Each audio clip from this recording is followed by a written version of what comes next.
Well, no one said becoming a fighter pilot was going to be easy. In fact, it is one of the toughest jobs out there, the best of the best, right? And it takes a toll physically. New research is looking at the extreme conditions Navy fighter pilots face inside the cockpit that could have devastating effects on their long-term health. Fighter pilots endure intense G-forces and high-stress maneuvers, pushing their bodies and their brains to the limit. The Navy is now investigating whether these conditions could lead to long-term brain injury. A new report called Project Odin's Eye is studying the toll of repeated exposure. It follows, sadly, 3 Super Hornet pilots tragically dying by suicide in just 18 months, raising urgent questions about the hidden costs of this demanding profession. Joining me now, retired Captain Brian Ferguson, former Chief Staff Officer for the Air Wing Training at the Naval Aviation Warfighting Development Center. Thank you so much for being back with us. It's good to see you. You say this has been overlooked for decades. I imagine this is welcome research for you and your counterparts. Yeah, absolutely. Thanks for having me on. I'm glad to see that we're having these conversations. Let me give you a caveat. I do not speak for the Navy, and I have neither a background in psychology or neurology, but I do have an extensive background of pulling Gs and fighter aircraft, so therein lies my experience here. Right. And so what is that like physically? Because most of us will never experience it. It's punishing physiologically. It takes a toll, whether you're pulling Gs or landing on the aircraft carrier. The analogy would be sit in your car in a driveway, have a crane lift you up to the 2nd floor, and drop you into your driveway. That's a standard carrier landing, not even a deck pitching carrier landing. And then pulling the Gs is like being on the outside of a merry-go-round. The blood is forced from your brain into your extremities. Your brain is distorted into a different shape. Not a big deal. The brain is incredibly resilient. The body is resilient, but it's not meant to take this kind of punishment for decades. And that's where we are. And that's why we're having these degraded issues with a lot of these fighter pilots and the special warfare community. As you talk to other pilots, I mean, have there been concerns about sort of brain function and brain injury after all of your training and experience and time in the cockpit? Is that something that is talked about? So I'll be honest with you, we haven't opened the can of worms about the brain issue until this article came up. And the article was sent to me by probably 25 different people since Sunday.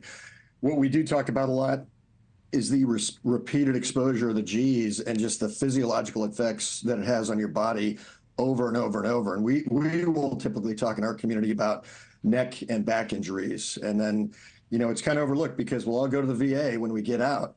And I've lost track of how many people, myself included, who have had clear, unmistakable service connection to neck and back injuries from fighters. And the VA will say it's not related. And it clearly is. So we seek legal counsel, and it's just kind of silly that we have to do that. Yeah. Captain, has anyone reached out to you to account for your own experiences? And do you anticipate you may be questioned so they can learn more? Nobody has reached out to me from the Navy or any third party, so I have no idea if that's forthcoming. Perhaps this article shed some light on that.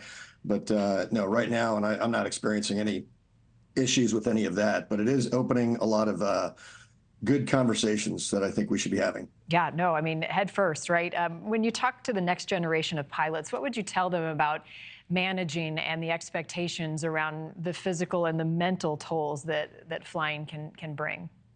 So 2 different things. One, I mean, we're Peter Pan. It's the greatest job in the world, and nobody's going to take it away from us. So we push through the pain. We don't think about it. We just keep going. And then you retire after 25 years of flying fighters, and the creaks and the squeaks start to get to you because now you don't have to push through. You're not worried about letting somebody down. So when I talk to, groups of youth about, hey, should I do the fighter pilot thing? I go, absolutely. It is literally the best job in the world.